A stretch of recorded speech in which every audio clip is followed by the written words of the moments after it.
अस्सलामु अलैकुम। आप सबका इस चैनल पर बहुत वेलकम है। आज की तारीख 4 रब्बीउस सानी 1447 हिजरी दिन इतवार। एक फर्ज के बारे में फराइज की अदायगी का सवाब। एक आदमी रसूलुल्लाह सल्लल्लाहु अलैहि वसल्लम की खिदमत में हाजिर हुआ और अर्ज किया, या रसूलल्लाह, अगर मैं इस बात की शहादत दूं कि अल्लाह के सिवा कोई माबूद नहीं और आप अल्लाह के सच्चे रसूल हैं और 5 वक्त की नमाज पढ़ता रहूं और ज़कात देता रहूं और रमजान के रोजे रखा करूं और उसकी रातों में इबादत किया करूं तो मेरा शुमार किन लोगों में होगा? आपने फरमाया, तुम्हारा शुमार सिद्दीकीन और शुहदा में होगा। एक सुन्नत के बारे में हिकमत के लिए दुआ।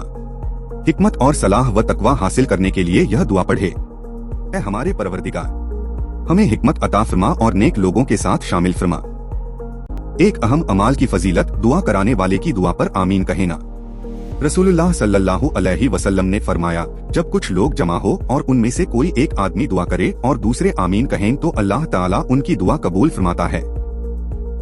एक गुनाह के बारे में फसाद फैलाने की सजा। कुरान में अल्लाह ताला फरमाता है, जो लोग अल्लाह और उसके रसूल से लड़ते हैं, जमीन में फसाद करने की कोशिश करते हैं, ऐसे लोगों की बस यही सजा है कि वह कत्ल कर दिए जाएं या सूली पर चढ़ा दिए जाएं या उनके हाथ और पांव मुखालिफ जानिब से काट दिए जाएं या वह मुल्क से बाहर निकाल दिए जाएं।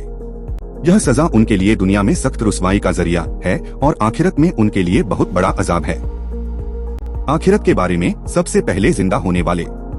रसूलुल्लाह सल्लल्लाहु अलैहि वसल्लम ने फरमाया, हम दुनिया में सबसे आखिर में आए हैं, लेकिन कलहत यानी आखिरत में जब सबको जमा किया जाएगा तो हम सबसे पहले जिंदा किए जाएंगे।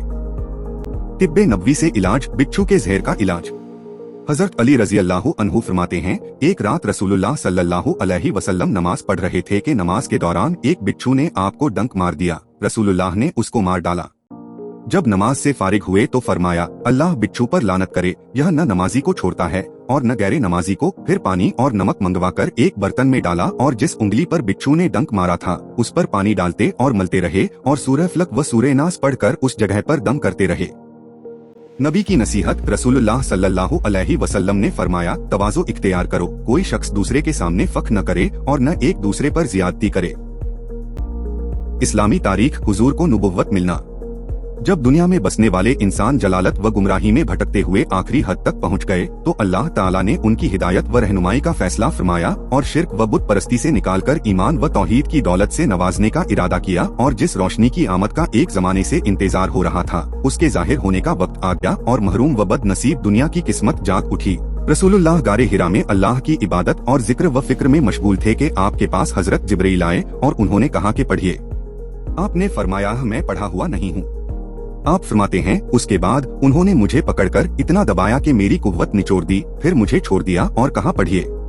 मैंने कहा, मैं पढ़ा हुआ नहीं हूँ। उन्होंने दोबारा पकड़कर दबाया, फिर कहा पढ़िए। मैंने कहा, मैं पढ़ा हुआ नहीं हूँ। उन्होंने मुझे तीसरी मर्तबा पकड़कर दबाया और छोड़ा।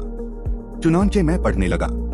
यह 5 आयतें नाजिल हुई। पढ़ो अपने रब के नाम के साथ जिसने पैदा किया।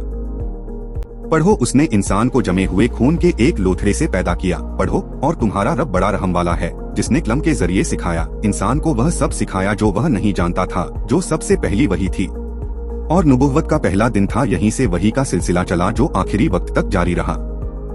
आप सबका बहुत शुक्रिया। उम्मीद है आप मेरे साथ जुड़े रहेंगे और मेरे चैनल को अपने दोस्तों और रिश्तेदारों के साथ शेयर करेंगे।